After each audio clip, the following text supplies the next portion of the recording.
Levels and welcome back to the channel.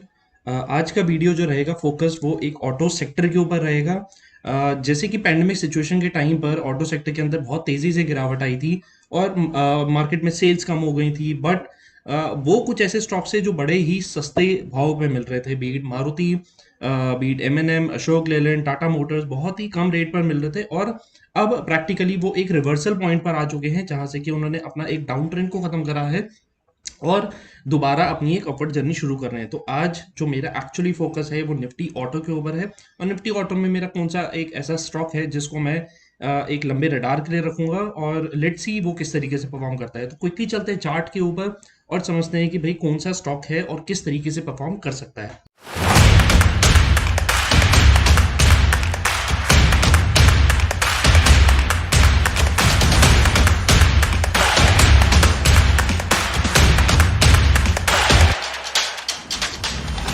आ गया हूं मैं निफ्टी ऑटो के एक वीकली टाइम फ्रेम के ऊपर। ठीक है, वीकली चार्ट में ऑलरेडी यहाँ पर एक पुरानी वीडियो में मैं शेयर कर चुका था जहां पर मैंने एक आपको एक्सपेक्टेड जोन बताया था कि निफ्टी ऑटो ने एक बड़ी अपवर्ड जर्नी दिखाने के बाद एक पर्टिकुलर रेंज के अंदर घूमता रहा और वहां से उसने 11,080 के ऊपर एक ब्रेकआउट दिया। ठीक है, वो ब्रेकआउट देने के बाद निफ्टी ऑटो बेसिकली अपना एक डबल टॉप पैटर्न बना चुका है वीकली टाइम फ्रेम पर 12,000 पे। अभी प्रैक्टिकली डबल टॉप पैटर्न एक ऐसा पैटर्न होता है जहां पर कि एक पर्टिकुलर स्टॉक को एक पर्टिकुलर नंबर पर सप्लाई मिल रही होती है। दैट मीन्स वहां पर कोई ऐसा सेलर बैठा है जो अपने माल को बेचना चाहता है। ठीक है, सो वही एक एक्सपेक्टेड सिनेरियो आया कि 12,000 के आसपास आने के बाद यहाँ पर एक डबल टॉप बना और फिर वो एक छोटी सी वहां पे करेक्शन आई। बट अगर ये दोबारा उस पर्टिकुलर लेवल को जाकर के रीटेस्ट करता है और उसको ब्रेक कर देता है, वहां से निकलने की कोशिश करता है, on the conservative side can say कि 12,100 12,150 के ऊपर अगर ये कंजर्वेटिवली निकलता है, सस्टेन करता है, तो यहां से और एक बड़ी अपवर्ड जर्नी मिल सकती है निफ्टी ऑटो में।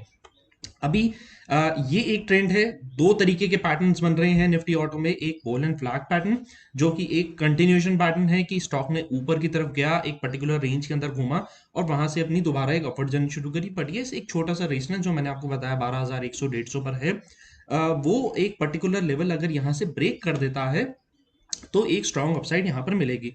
अभी स्टॉक को ढूंढने के लिए मैंने आपको पहले भी बता चुका हूँ वीडियोस में कि भाई एक निफ्टी ऑटो तो मुझे मिल गया कि एक इंडेक्स है, बस इस इंडेक्स में कौन से ऐसे स्टॉक्स हैं जो कि अच्छे परफॉर्म कर सकते हैं। ठीक है, तो उसके लिए सिंपल सा वे आप एनएससी इंडिया की वेबसाइट पर जाकर के आप वहां पे इंडाइसेस में जाएंगे और चेक कर सकते हैं कि लिस्ट ऑफ स्टॉक्स कौन से हैं निफ्टी ऑटो के अंदर जो परफॉर्म कर सकते हैं। बट मैंने कुछ फिल्टर आउट ऑलरेडी कर चुका हूं और मैं आपको फिल्टर्ड स्टॉक्स बताऊंगा जो मेरे को लगता है कि ओवरऑल एक परफॉर्मेंस दे सकते हैं। ठीक है, सो सबसे पहला स्टॉक जो मेरे रडार पे रहेगा, जिसके लिए मैं कह सकते हैं कि एक्सट्रीमली बुलिश हूँ, दिस इज मारुति सुजुकी। ठीक है, मारुति सुजुकी को अगर अगेन मैं एक वीकली टाइम फ्रेम पर देखूंगा तो एक पर्टिकुलर जगह पर आने के बाद मारुति सुजुकी ने एक रेजिस्टेंस लिया और रेजिस्टेंस आने के बाद वो नीचे गया। सेकेंड टाइम आने के बाद दोबारा उस पर्टिकुलर जगह पे रेजिस्टेंस ले रहा है विच इज 8150 ऑड लेवल्स।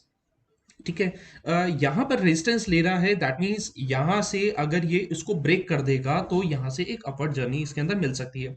दूसरी साइड अगर मैं देखता हूँ तो ये एक कप एंड हैंडल टाइप का पैटर्न बना रहा है। दैट मीन्स एक बड़ा कप, जैसे हमारे चाय का कप होता है, ये उस तरीके का एक पैटर्न है और एक कप बनाने के बाद अब उसका एक हैंडल बना रहा है। रैदर ऑलरेडी बना चुका है बट उसको ब्रेक करना बहुत ज्यादा जरूरी है और अगर इन पर्टिकुलर लेवल्स को ब्रेक कर देता है, अब सिंस ये एक वीकली टाइम फ्रेम है, दैट मीन्स इसका जो व्यू रहेगा बहुत ही लंबा व्यू रहेगा। बट फिलहाल के लिए अगर ये इन पर्टिकुलर लेवल्स को ब्रेक करता है और इसके ऊपर जाकर के सस्टेन होता है on the conservative side can say 8250 8200 के ऊपर जाकर ये अगर सस्टेन करता है वीकली टाइम फ्रेम पर और वहां से बहुत ज्यादा कोई करेक्शन नहीं आता, उसको वहीं पर ही अगर टिका रहता है, तो आई फील जो ऊपर की तरफ जो इसके एक्चुअली लेवल्स हो रहे हैं, ओपन हो रहे हैं, this would be for 9500 odd levels.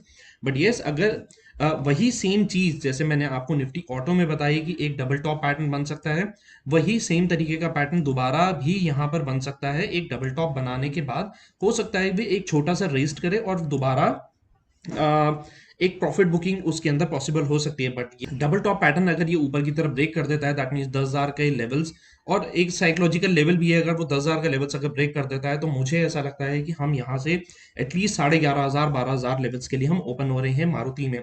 So let's see Maruti किस तरीके से परफॉर्म कर रहेगा। ओवरऑल स्ट्रक्चर, जो चार्ट का स्ट्रक्चर दिख रहा है, और अगर मैं कंपेयर करता हूँ ग्राउंड वर्क पे, तो ओवरऑल मारुति की जो सेल्स हैं वो भी अच्छी इंक्रीज हो रही हैं, प्लस जो गाड़ियों की परफॉर्मेंस है, आज भी अगर हम कोई गाड़ी लेने के लिए जाते हैं तो हमारी प्रेफरेंस ये रहती है कि यार मारुति की कोई भी गाड़ी लेनी चाहिए, बिकॉज कहीं ना कहीं एक व्यू ऐसा बना हुआ है कि भाई मारुति की सर्विसिंग अच्छी है, पार्ट्स अच्छे हैं।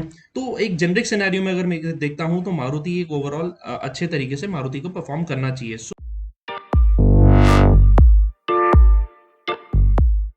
तो इसको हम रडार पे रखेंगे मारुति को।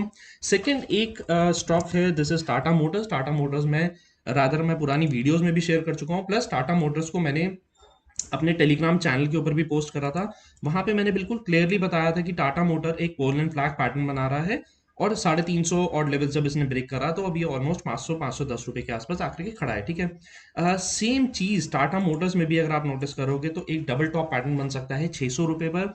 अगर वो 600 रुपए का लेवल ब्रेक कर देगा तो टाटा मोटर्स की जो अपसाइड जर्नी शुरू होगी वो एटलीस्ट मुझे लगता है कि यहाँ से 4 डिजिट्स के लिए भी चालू हो सकता है।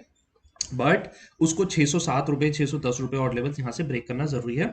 फिलहाल पैटर्न के हिसाब से अगर हम नोट करते हैं तो यहाँ ये पोलैंड फ्लैग जो पैटर्न बना रहा था वही सेम पैटर्न जो जैसे कि ऑटो सेक्टर में बन रहा है, वो पोलैंड फ्लैग ब्रेक करने का, तो अभी हो सकता है कि कुछ टाइम सस्टेन करें।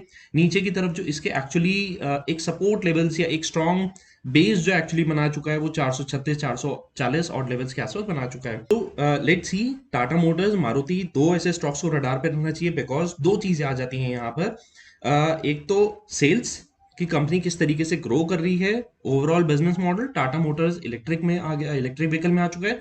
और दूसरी चीज आ जाती है ट्रस्ट।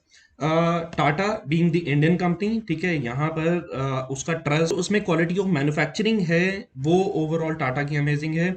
और दूसरी साइड में अगर मैं second other side of the story अगर मैं देखता हूँ तो मारुति सुजुकी लोगों का यहाँ पर भी बहुत ज्यादा ट्रस्ट है। प्लस सेकेंडली जो यहाँ पर जो कार्स ये लोग मैन्युफैक्चर करते हैं उसमें आफ्टर सेल सर्विसेज और जो इसकी क्वालिटी ऑफ सर्विस है, कहीं पर भी जाकर के कोई भी पार्ट मिल जाता है, वो कंफर्ट और इजीनेस जो एक कंज्यूमर को मिलता है वो कहीं ना कहीं यहाँ पर स्टॉक प्राइस के ऊपर भी बेनिफिशियल रहता है। सो लेट्स सी ये दो स्टॉक्स किस तरीके परफॉर्म करते हैं। आई होप आपको ये ओवरऑल वीडियो पसंद आई होगी। In case you have some queries you can comment down below, और बाकी मेरे मोटिवेशन और सपोर्ट के लिए चैनल को सब्सक्राइब करना और शेयर करना।